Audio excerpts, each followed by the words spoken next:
you're going to be creating your autobiography, and you have your information sheet that you need. But when we were talking about one of the main things that you start with, what is the main thing that you want someone to see when they get ready to choose your writing? Destiny. The title. Now up here, there's several different titles that we came up with.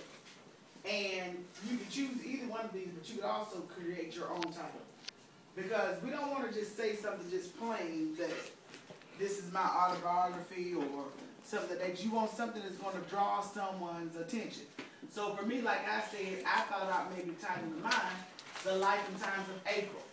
Then someone said, who is somebody, or we include the name, who is Darian,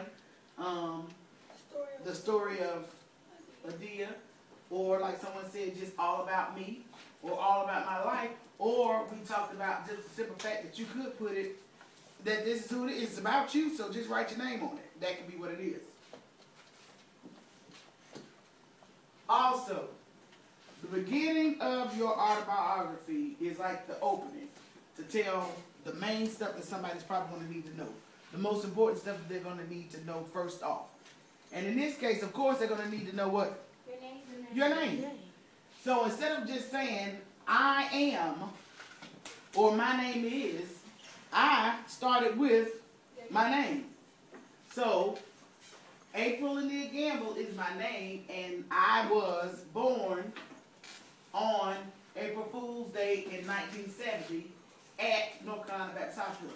Now, like I was showing you here, I could have just said I was born on April 1st, 1970, but my birthday is like a special day, so I would rather put that more interesting name or date than just the regular April 1st, because that's something somebody might be saying, oh, well, she was born on April Fool's Day. That's this little cute little holiday. I think Darquise said that she was born on Mother's Day when she was born. So if it's something interesting that you can add into that or gives a little bit more detail, include that. Also, I'm talking about, because it asks for your age, so I'm saying that this is how currently, just to add some extra language use in there, I put currently, and then here we're talking about that pause. Your comma. Currently I'm 41 years old. And then you're going to get into the part where it's asking you about your brothers and sisters, which is that word siblings. I'm the youngest child of 7 children. And in my family, here again I have this pause, my comma. There are 4 girls and 3 boys. And something interesting in that situation is that I have twin brothers. So I said 2 of the boys are twins. Now, like I discussed before, previously, I would continue at this point finishing up with the other family information that I have, which Ms. Gamble has 3 children. Twins are in my children. I have twins, which are boys and girls, a boy and a girl. And then I might say something about my mother and father or something. But before I get to the next part of the section that's talking about all about me, where it's talking about, the next thing you will be talking about is maybe the who you live with, which is probably the part about your family still, so that would stay in that same paragraph. The next thing is talking about hobbies.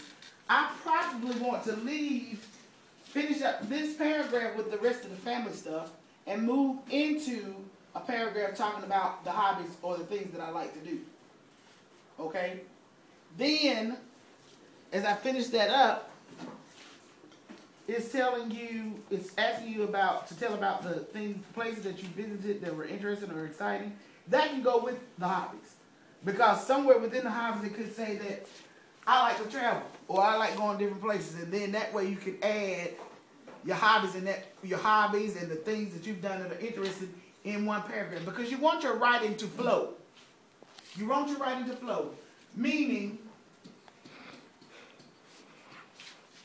that it's smooth and makes sense.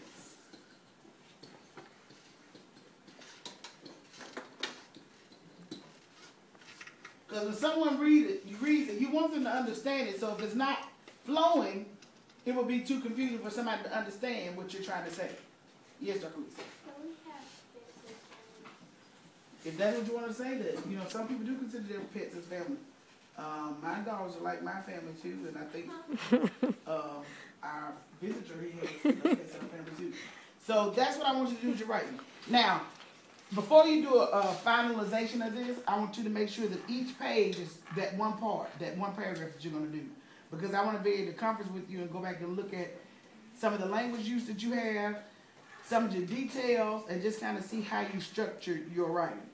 So continue on from there.